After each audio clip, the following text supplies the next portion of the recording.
Hello everyone, welcome to Saroj mathematics tutorial. मेरे YouTube channel पर आप सबका बहुत बहुत स्वागत है। तो स्क्रीन पर आपने देख लिया होगा कि सेशन में डिस्कस करने जा रहे हैं कि नेट या जेआरएफ या गेट अगर आपने क्वालिफाई नहीं की है, आपको कोई भी स्कॉलरशिप नहीं मिली है नेट या जेआरएफ या गेट के थ्रू, तो क्या आपको पीएचडी या एमफिल के लिए कोई फाइनेंशियल सपोर्ट नहीं मिल सकती? बिल्कुल मिल सकती है। एमफिल और पीएचडी के लिए फिर भी आपको फेलोशिप या स्कॉलरशिप अमाउंट मंथली मिल सकती है। स्ट्रॉन्ग फाइनेंशियल सपोर्ट आपको मिल सकती है बिना नेट, बिना गेट या बिना जेआरएफ क्वालिफाई किए। तो इस सेशन में हम पूरी डिटेल जानेंगे कि क्या अमाउंट है जो मिलती है, क्या एलिजिबिलिटी क्राइटेरिया है, किन यूनिवर्सिटीज़ या कॉलेजेस द्वारा इन्हें ऑफर किया जाता है और किस तरीके से हम इसे ले सकते हैं। मैं आपको कुछ ऑफिशियल वेबसाइट पर भी ले जाऊंगी यूनिवर्सिटीज़ की, जहां पर ये ऑफर की जा रही है। इससे आपको बेहद ही ज़्यादा फायदा मिलेगा इसको पूरी तरह से समझने में। तो वीडियो को एंड तक ज़रूर देखें क्योंकि काफ़ी ज़्यादा यूजफुल रहने वाला है पीएचडी एंड एमफिल एस्पिरेंट्स के लिए जो कुछ फाइनेंशियल सपोर्ट की इच्छा रखते हैं। तो इसके पहले अगर आप मेरे चैनल पर नए हैं तो प्लीज़ सब्सक्राइब कर लें, अपने फ्रेंड्स के साथ शेयर करें, वीडियो को एक लाइक ज़रूर कर दें और साथ ही साथ बेल आइकन को प्रेस करें नोटिफिकेशंस के लिए। तो चलिए आगे बढ़ते हैं। पूरी डिटेल के लिए वीडियो को एंड तक ज़रूर देखते रहें। सबसे पहले मैं आपको एक न्यूज़ की तरफ लेकर चलूंगी, उसके बाद वन बाय वन हम सारे डॉक्यूमेंट्स देखेंगे, जहां पर डॉक्यूमेंट्स को देखकर उनकी सारी एलिजिबिलिटी क्राइटेरिया एटसेट्रा क्लियर होगी। सबसे पहले एक न्यूज़ की तरफ आपको लेकर चलती हूँ। ये एचआरडी मिनिस्टर ने इसे नॉन नेट फेलोशिप बुलाया जाता है, नॉन नेट फेलोशिप के नाम से जानते हैं एमफिल और पीएचडी स्टूडेंट्स के लिए। तो ये एचआरडी मिनिस्टर ने ये अनाउंसमेंट की थी कि इसे विड्रॉ कर लिया जाएगा और कंटिन्यू नहीं किया जाएगा, पर स्टूडेंट्स के काफ़ी ज़्यादा विरोध करने पर इसे फिर से कंटिन्यू किया गया और यहाँ पर इसकी डिटेल दी गई। ये खबर है 2015 की और तब से ये अभी तक स्टूडेंट्स को दी जा रही है। HRD minister to continue giving non net fellowship to MPhil PhD students 26 October 2015. As a result, about 35,000 students pursuing MPhil and PhD in institutions such as JNU and Delhi University will continue to get their monthly stipend without having to pass NET। तो सिर्फ JNU और Delhi university में ही नहीं दी जाती है, 35,000 students को दी जाती है लगभग एनुअली MPhil और PhD की स्कॉलरशिप फ्रेश कैंडिडेट्स को, और जो पीछे से कैंडिडेट्स कंटिन्यू कर रहे हैं उन्हें भी दी जाती है, और जो फ्रेश कैंडिडेट्स होते हैं 35,000 पर ईयर उन्हें भी दी जाती है। सिर्फ जेएनयू और दिल्ली यूनिवर्सिटी में नहीं बल्कि और भी कई इंस्टीट्यूशंस में ये दी जाती है। चलिए इसकी थोड़ी और डिटेल जानते हैं, उसके बाद ऑफिशियल डॉक्यूमेंट की तरफ भी चलेंगे। In a reprieve of thousands of research scholars, the Human Resource Development HRD Minister on Sunday took back a 4-day-old decision and decided to continue giving non-net national eligibility test fellowship to MPhil and PhD students for the time being। लेकिन ये अभी भी continue है और दी जा रही है।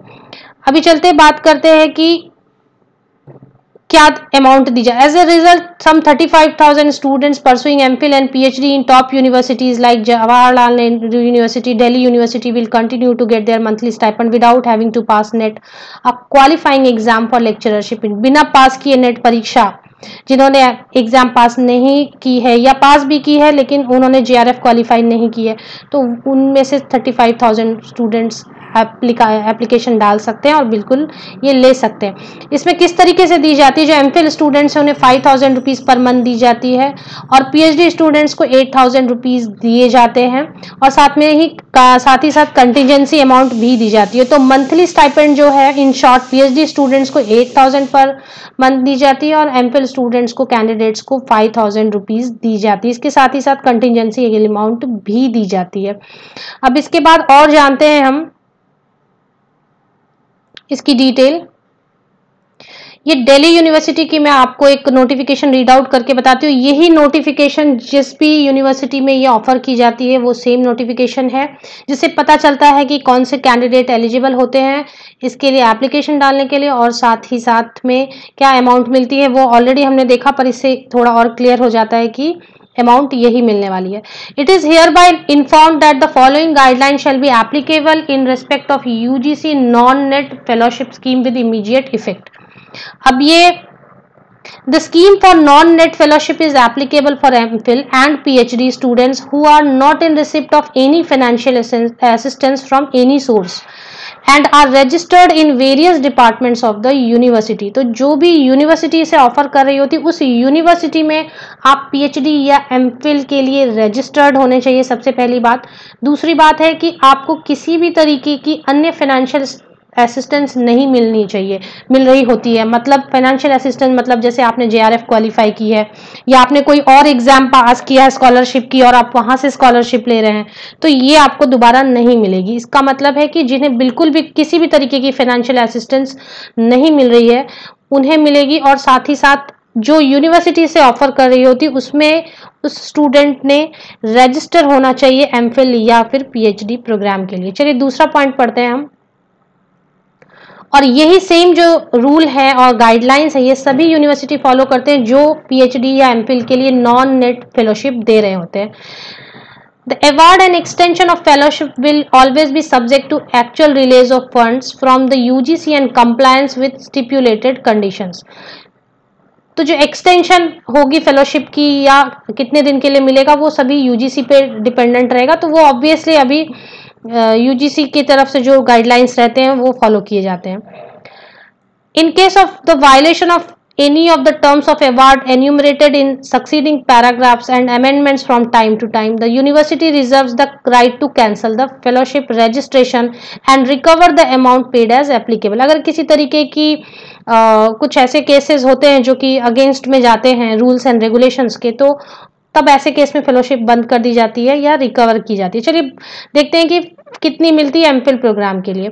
MPhil students not availing any financial assistance from any other source will be considered for the award of non-net fellowship of rupees 5,000 per month with contingency of rupees 10,000 per year for science students.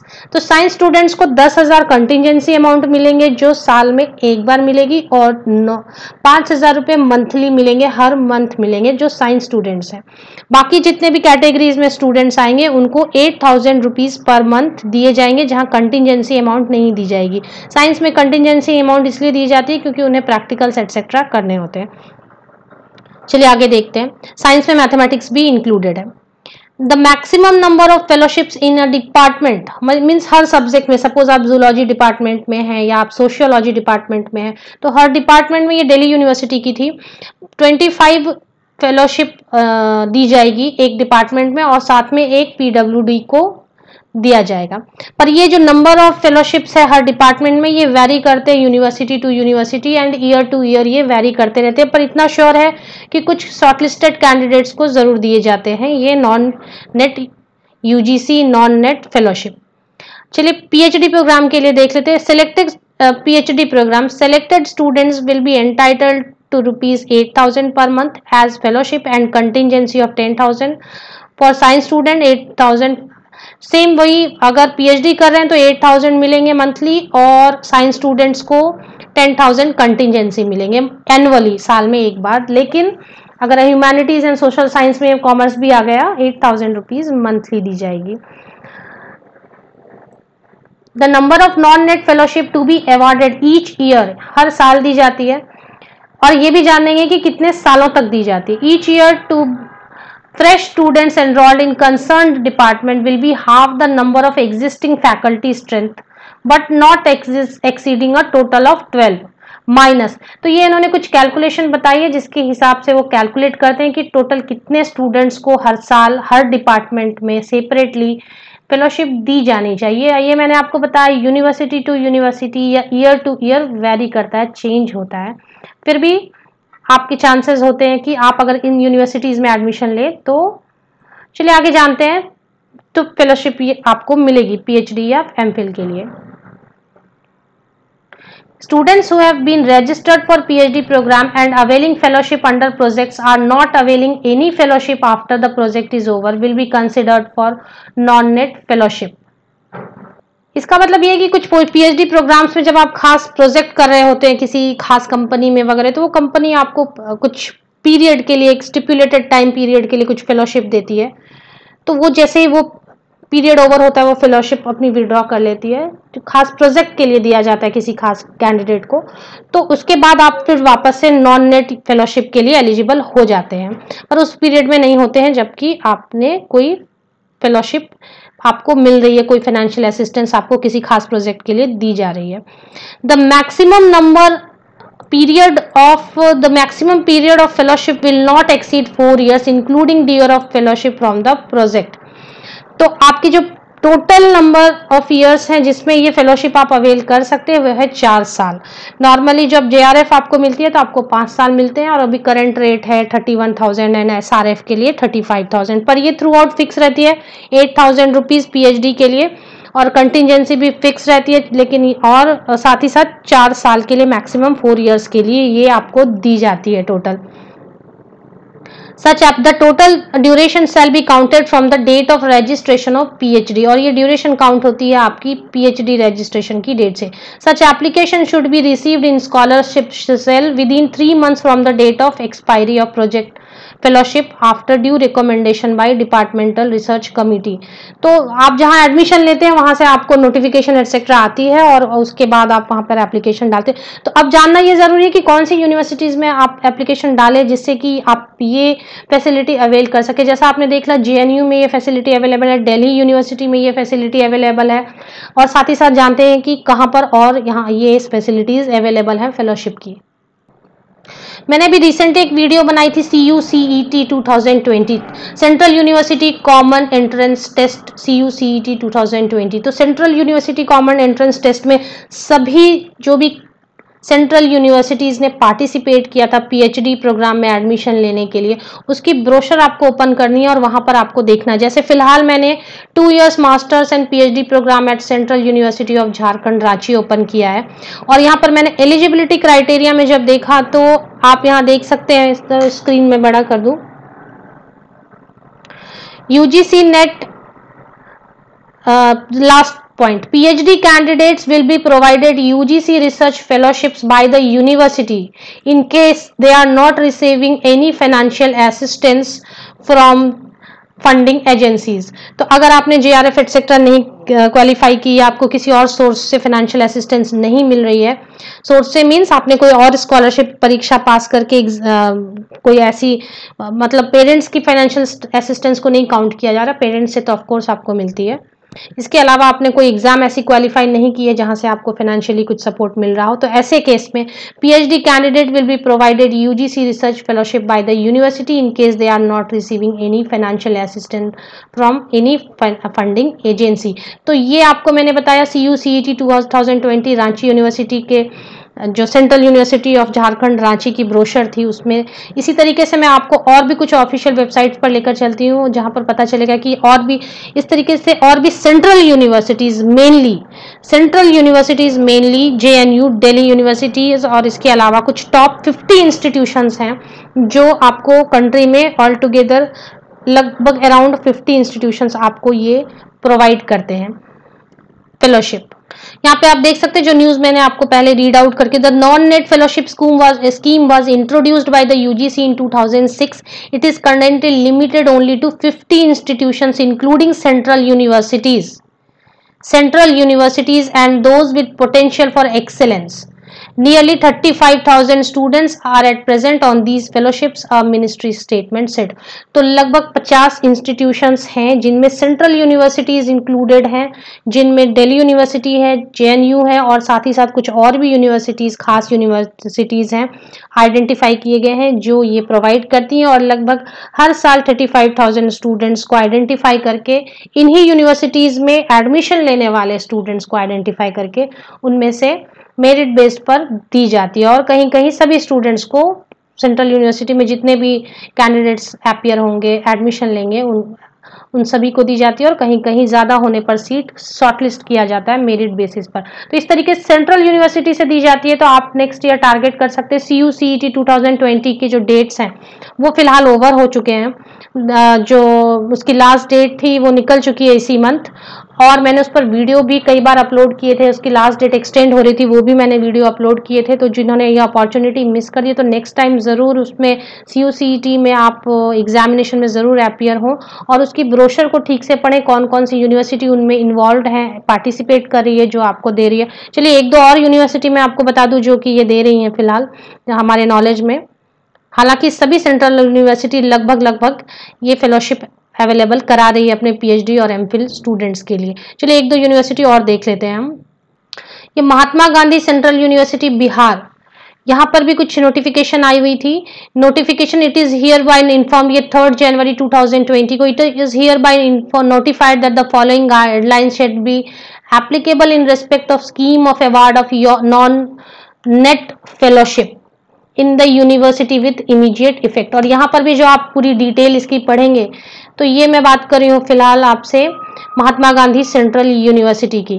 यहाँ भी आप detail पढ़ेंगे तो वही सारी चीजें mentioned है कि 8,000 रुपीज मिलेंगे, 4 इयर्स के लिए मिलेंगे, एटसेट्रा एटसेट्रा, 10,000 कंटिजेंसी मिलेगी और ये सारी डिटेल ही। और कोई फाइनेंशियल असिस्टेंस आपको नहीं मिलती होनी चाहिए, रिन्यूअल होगी फेलोशिप की एवरी ईयर, एटसेट्रा एटसेट्रा। तो इस तरीके से मैंने देखा महात्मा गांधी सेंट्रल यूनिवर्सिटी में भी ये अवेलेबल था और बिहार। चलिए और भी यूनिवर्सिटी देखते हैं जहां पर ये अवेलेबल है।